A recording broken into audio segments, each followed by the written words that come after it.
Salutations everybody, it is Matty here today, sitting down for a pretty important Xbox discussion because it looks like Phil Spencer is starting to run a bit out of patience with the questions regarding Activision and Call of Duty. And today, he really opened up in an interview with The Verge on the Decoder podcast. We're going to be going through that, as well as some real scuttlebutt happening within the EU right now, and a lot of Xbox fans are displeased. So we're talking about the situation as a whole as it continues to spiral out of control. But ladies and gentlemen, if you are new here, you're into Xbox news, information, updates, and discussions, you're certainly in the right place. Now, consider subscribing, and let's discuss once more as I roll up my sleeves the Activision deal. So it feels like this has been going on forever. It's funny, it was just back in January that the deal was even announced. But now I think we're starting to cross the line of people going, all right, just hit me up when it's done, pass or fail. And that's why you've seen on the channel, I really haven't covered it as much lately, especially just Xbox in general, because it's all anyone's talking about. And there is a degree of topic fatigue. Like, we're always talking about what's going on between Xbox, Call of Duty, and X regulator. And I think it gets tiresome, and I'd rather take my chances with other discussions. But today it feels like we've hit a breaking point, because I'm going to show you this clip of Phil Spencer in this interview during the podcast, really trying to set the record straight with PlayStation and Call of Duty. And I want you to take note of, and I don't say this in a negative way or a fire starter way, but listen to his tone. He's kind of tired of answering the question in a million different ways, and this is about as direct as you can get when it comes to Call of Duty and PlayStation. So take a listen, and then let's discuss. We think Call of Duty will be on PlayStation as long as players want to play Call of Duty on PlayStation, and that's not a competitive threat against PlayStation. That's just a pragmatic way of looking at it. This brings me back to game streaming, right? Because one way you could get Call of Duty on PlayStation. Native Call of Duty on PlayStation, not linked to them having to carry Game Pass. If they want a streaming version of Call of Duty on we could do that as well, just like we do on our own consoles. There's nothing behind my back. Okay. It is the Call of Duty Modern Warfare 2 doing great on PlayStation, doing great on Xbox. The next game, the next game, next like native on the platform, not having to subscribe to Game Pass. Sony does not have to take Game Pass on their platform to make that happen. There's nothing hidden. We want to continue to ship Call of Duty on PlayStation without any kind of weird, I figured out the gotcha. Someone has sent you the digest of angry tweets about this. I can tell that you're like ready to fight with the people. So there you go. They're open to a commitment on a much longer term that Sony would be comfortable with. I'm curious, with this being here now as regulators are perusing the deal and we're entering a phase 2, which should happen anyway, given it's the biggest acquisition we've seen in video games as a whole within our industry. It makes sense why we've come this far. So I don't really understand why certain outlets are hitting the panic button that the deal may fall through. Again, I've gone on record of saying, like, if it falls through or not, I don't care. Like, I don't hedge my bets and excitement on console generations based off what acquisition may happen. It's exciting, it's fun, it's great conversation, but I care about the games being made first and foremost. So pardon my lackadaisical approach here. Point being, though, is Phil has made it very clear now. There are no question marks. There is no knife behind the back ready to get a gotcha moment in there.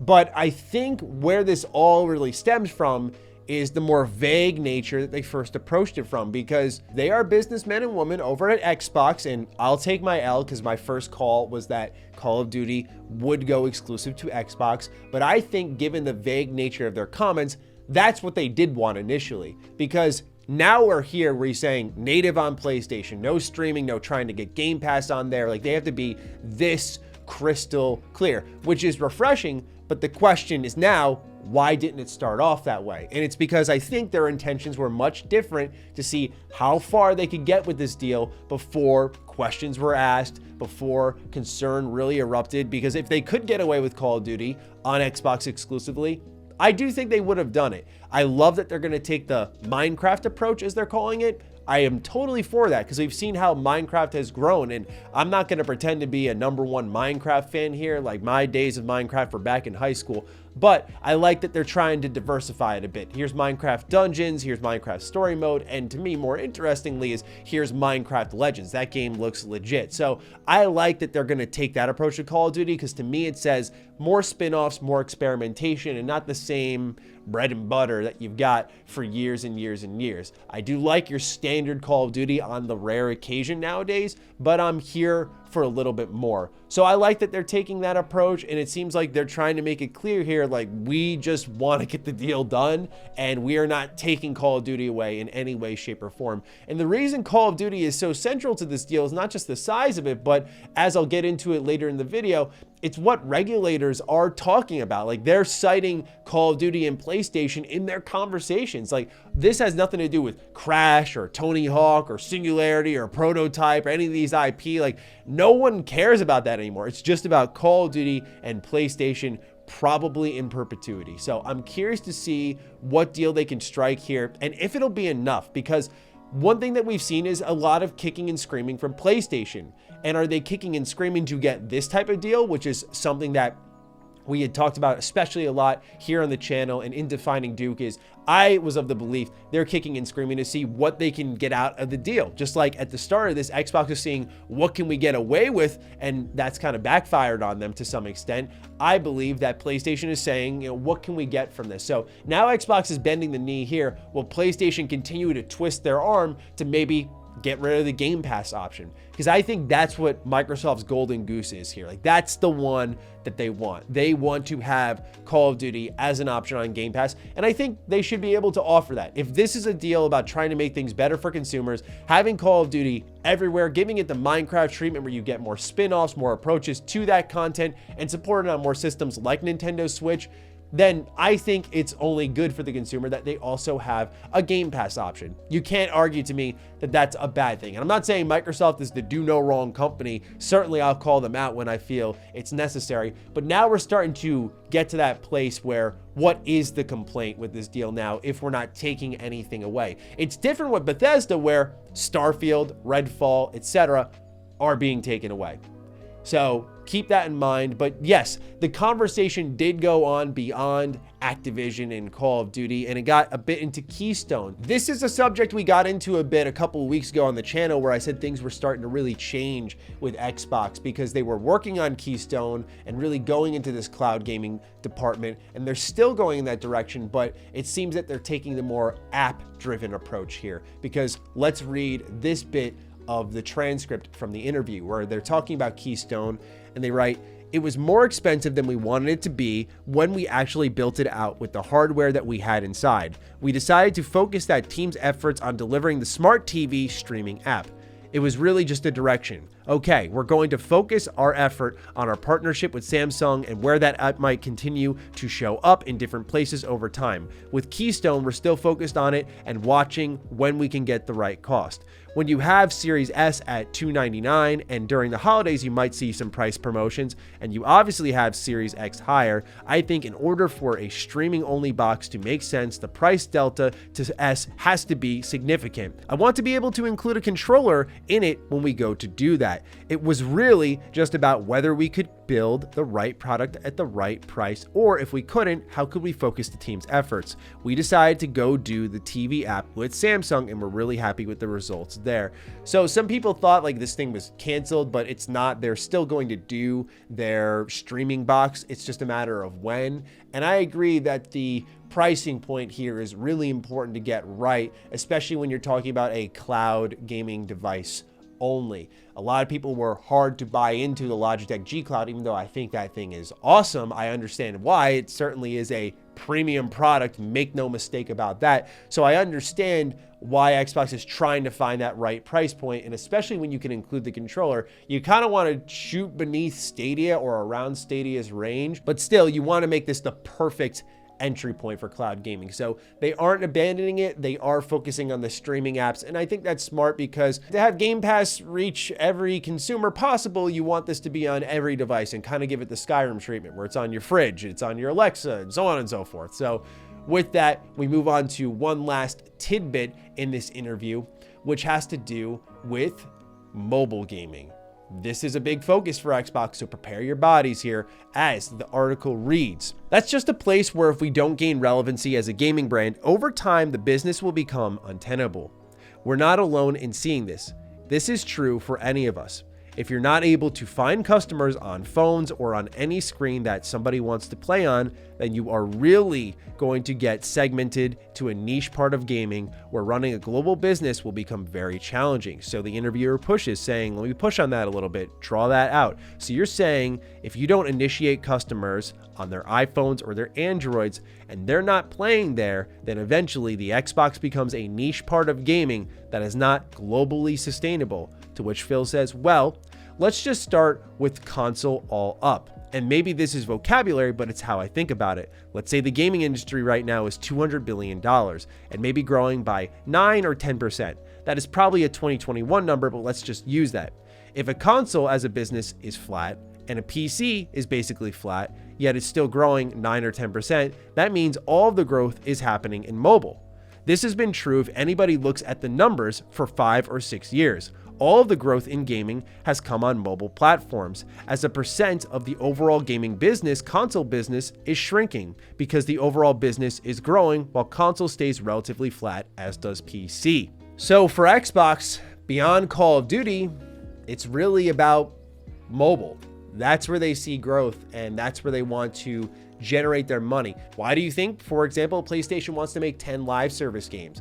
Yes, there's money in it, but they want to make it so that they can sustain the God of War Ragnarok type of game that you're playing right now. The same thing goes for Xbox. Let's take Starfield, for example. That is a multi-million dollar production. You're putting it day one on Game Pass, and while Game Pass is profitable, and while Starfield will drive sales, there is a risk there in saying, hey, by putting this as a big product that we put tons of money into and making it where Xbox fans do not have to buy it, they can just download it as part of their subscription service, there needs to be a consideration of maybe offsetting that to some extent or making money elsewhere so you could eat a potential loss in dropping something like Starfield day one on Game Pass. I know, again, Game Pass is profitable, and I know Xbox seems to have the numbers all figured out here, otherwise they wouldn't have committed to this years ago. But my point being is you have to mitigate that somehow, and if you are generating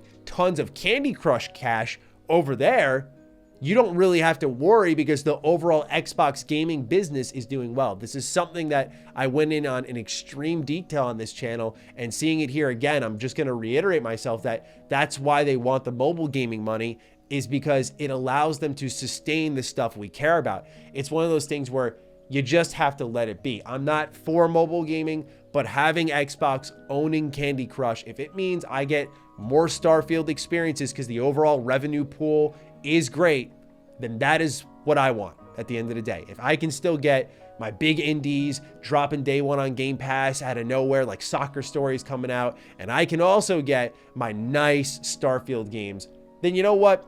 So be it. Give us the mobile games, have people pay for the microtransactions. If that's the growing part of gaming and you want to sustain the flat, if you will, console market, the flat, if you will, PC market, then by all means, get the Candy Crush cash. But that is where Xbox as a whole stands on things between Call of Duty and mobile gaming as well as streaming. Now, this ties in to the regulator side of things where the EU is now getting involved a little bit more, and there was a bit of a kerfuffle in the last couple of days here as a representative of the EU actually deleted their tweet, but it originally said the commission is working to ensure that you will be able to still play Call of Duty on other consoles, including my PlayStation.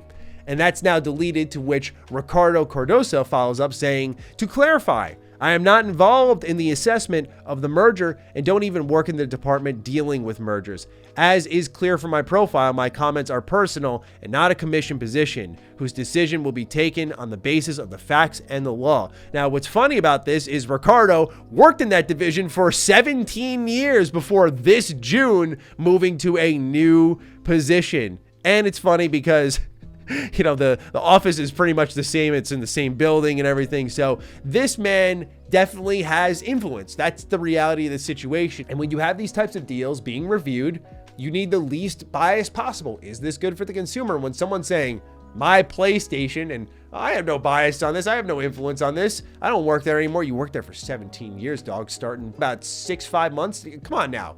Come on. Come on, Ricardo. Use your head. Now, in response to this, EU spokesperson Adriana Podesta said the following. As you've correctly pointed out, Mr. Cardosa works in the Director General for the Internal Market and not in the Directorate General for Competition. Mr. Cardosa is not involved in the assessment of this transaction. Furthermore, as indicated clearly on his Twitter profile, he tweets in a personal capacity. Now, I don't know why he posted that, because not even referencing the interview we talked about here just in the beginning of this video, but just a couple of weeks ago, Phil Spencer said, as long as there's a PlayStation out there to ship to, our intent is that we will continue to ship Call of Duty on PlayStation. So again, very clear what's going to happen here, but here's how I personally feel about this, okay? I'm not one of the Xbox fans who's going to get up in arms about this, but I will just say this, that I don't believe in the idea of saying tweets are my own opinion just to hand wave responsibility, okay? You have influence in the building.